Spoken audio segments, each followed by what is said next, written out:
வணக்கம். இன்னைக்கு நம்ம வீடியோவில் என்ன பார்க்க போகிறோம்னா அப்பள குழம்பு எப்படி பண்ணலான்னு பார்க்கலாம். அதுக்கு நான் ஒரு 5 அப்பளம் இது போல் உடைச்சி வச்சுருக்கேன்.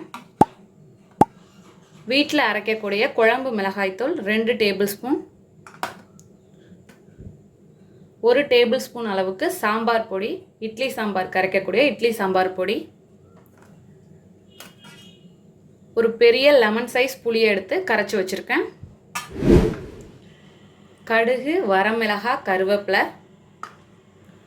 1 டீஸ்பூன் கடலைப்பருப்பு, 1 டீஸ்பூன் வெந்தயம், 1 டீஸ்பூன் சீரகம், 10-15 சின்ன வெங்காயம் முழுசாகவே உரித்து வச்சுருக்கேன், ஒரு 10-15 பூண்டு பல், ஒரு பெரிய தக்காளி பொடியாக கட் பண்ணது, உப்பு தேவையான அளவு, எண்ணெய் தேவையான அளவு, கடைசியாக கொஞ்சம் இனிப்புக்காக ஒரு துளி வெல்லம்.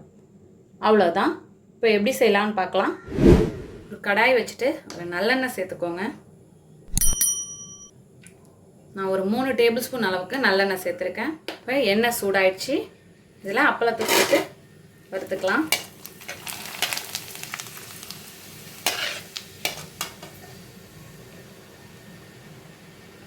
நல்லா எண்ணெயை வடிச்சிட்டு எடுத்துக்கோங்க. இதே போல் எல்லா அப்பளத்தையும் பொரித்து எடுத்துடலாம். இப்போ அப்பளம் எல்லாம் பொரித்து எடுத்தாச்சு. இப்போ அதே எண்ணெய் இருக்கட்டும். அதில் கடுகு, வரமிளகாய், கருவேப்பிலை, சீரகம் சேர்த்தாச்சு. அதோட வெந்தயம் மீடியம் ஃப்ளேம்லேயே வச்சுக்கோங்க.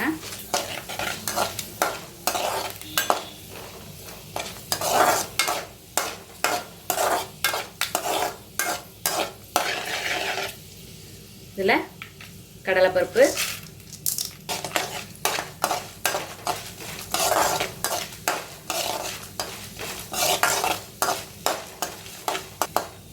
இதோட பூண்டு,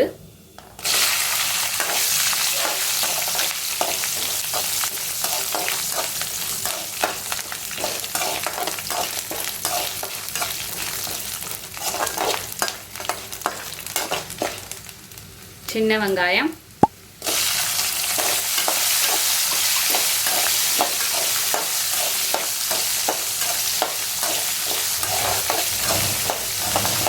நல்லா வதங்கணும்.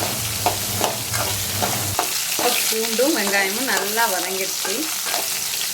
இப்போ தக்காளி,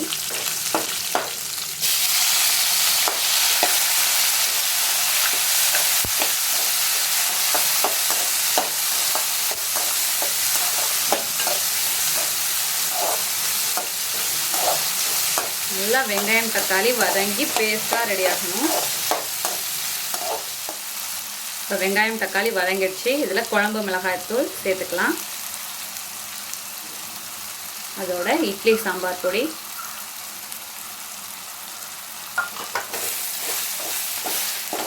மீடியம் ஃப்ளேமில் வச்சுட்டு கலரி விட்டுக்கோங்க.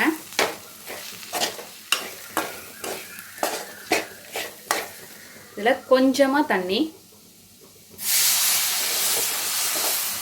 அடி பிடிக்காமல் இருக்கிறதுக்காக கொஞ்சமாக தண்ணி சேர்த்துக்கிறேன். இப்போ ஒரு தொக்கு பதத்துக்கு ரெடி ஆயிடுச்சு. இதில் புளி தண்ணி,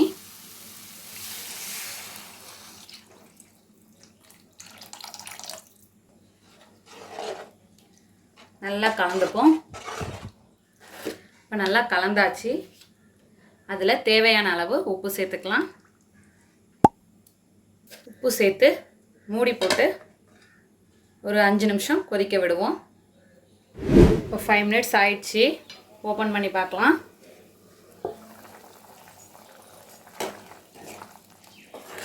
குழம்பு நல்லா கொதிச்சு திக்காயிடுச்சு. இப்போ ஒரு சின்ன கட்டி வெல்லம் சேர்க்குறேன். இந்த ஸ்டேஜில் உப்பு பார்த்துக்கோங்க. நல்லா கொதிச்சிட்டு இருக்கு. நல்லா எண்ணெய் பிரிஞ்சு வருது.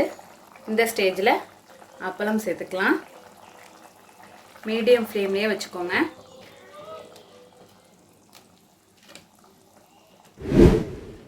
இப்போ லைட்டாக அமுத்தி விடுங்க. இல்லைன்னா உடஞ்சிடும்.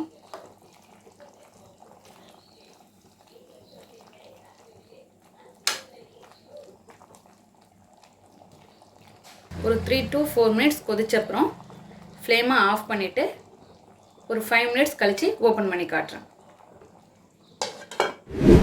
இப்போ 4 மினிட்ஸ் ஆயிடுச்சு. ஃப்ளேமை ஆஃப் பண்ணிடலாம். இப்படியே இருக்கட்டும். ஃப்ளேமை ஆஃப் பண்ணி ஒரு 5 மினிட்ஸ் கழித்து ஓப்பன் பண்ணி பார்க்கலாம். இப்போ 5 மினிட்ஸ் ஆயிடுச்சு. ஓப்பன் பண்ணி பார்க்கலாம். பாருங்கள், நல்லா அப்பளம்லாம் ஊறி வந்திருக்கு. இப்போது கலந்து காட்டுறேன் பாருங்கள், நல்லா ஊறியிருக்கு. அவ்வளோதான், நம்மளோட அருமையான அற்புதமான அப்பள குழம்பு தயாராகிடுச்சு. இதே போல் நீங்களும் உங்கள் வீட்டில் செஞ்சு பார்த்துட்டு எப்படி வந்துச்சுன்னு கமெண்ட்டில் சொல்லுங்கள். தேங்க்யூ.